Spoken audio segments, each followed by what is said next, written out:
Sahabat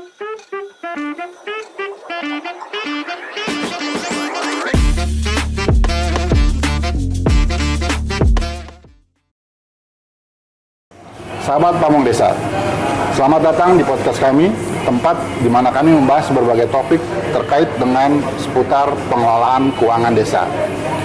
Saya Ali, pada hari ini kita akan membahas tentang Permendagri nomor 20 tahun 2018 tentang pengelolaan keuangan desa. Pengelolaan keuangan desa adalah salah satu aspek krusial dalam mewujudkan pemerintahan desa yang transparan, akuntabel, dan juga partisipatif. Dalam episode ini, kita akan membahas asas-asas yang harus dijalankan dalam setiap tindakan pengelolaan keuangan desa, serta peran penting kepala desa sebagai pemegang kekuasaan pengelolaan keuangan desa.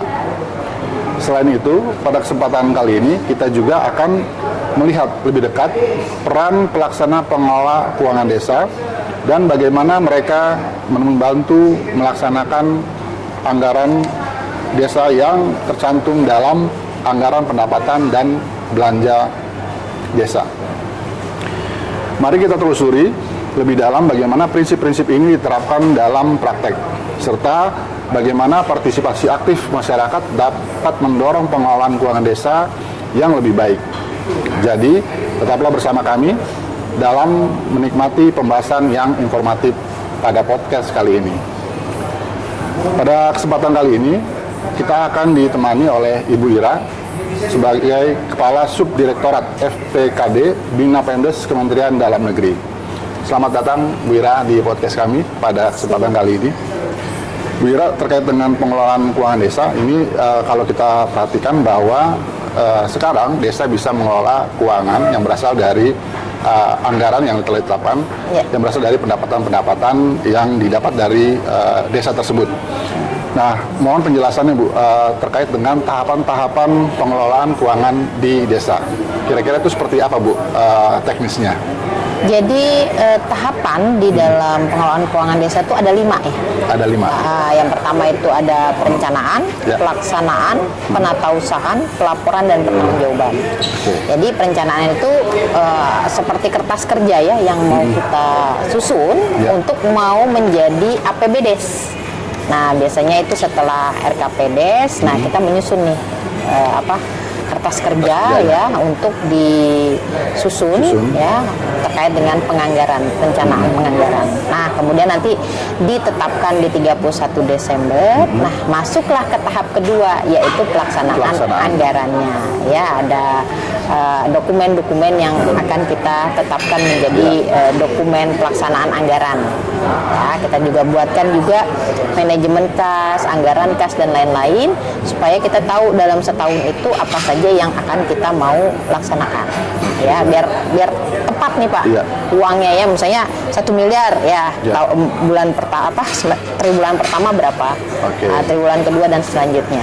Nah, itu namanya kita udah masuk pelaksanaan. Nah, kemudian setelah kita pelaksanaan kita sudah boleh belanja. Nah, belanja ini ya kan ada setelah pembayaran ada kwitansi ya, faktur dan lain-lain. Nah, ini kita catatkan di dalam penatausahaannya.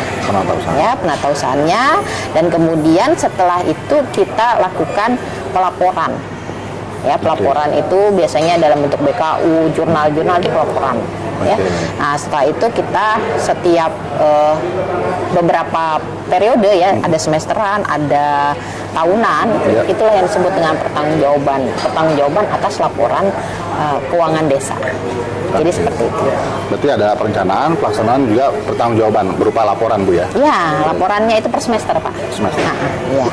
Baik, dari pelaporan itu dan juga pengelolaan keuangan, kira-kira ada pendampingan ya Bu? Atau misalnya seperti pembinaan atau pendampingan terkait dengan tadi pengelolaan keuangan di desa tersebut?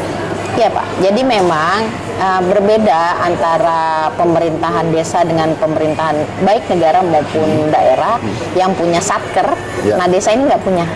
Ya, jadi mereka memang mengelola sendiri ini pemerintahannya. Maka itu mereka dibantu oleh supradesa. Supradesa itu adalah dinas pemberdayaan masyarakat desa, kemudian kecamatan dan dinas-dinas terkait. Ada dinas ketahanan pangan, kesehatan dan lain-lain ya. Termasuk juga dari APIP, dari inspektorat untuk melakukan pengawasan keuangannya. Jadi tidak hanya kegiatan tapi juga yang lain-lain ini ada pendampingan oleh Supradesa kita sebut ya, satker-satker yang ada di kabupaten kota. Seperti itu Bu ya. Jadi pelaksanaan dan juga pembinaan itu dilakukan oleh Satker dan juga dari inspektorat untuk pengawasannya ya Bu. Ya, inspektorat termasuk Supradesa tadi, termasuk Baik, terima Satker kasih. ya. Baik sahabat Ngomong Desa, pada podcast kali ini terima kasih Bu Ira atas penjelasannya, sangat informatif.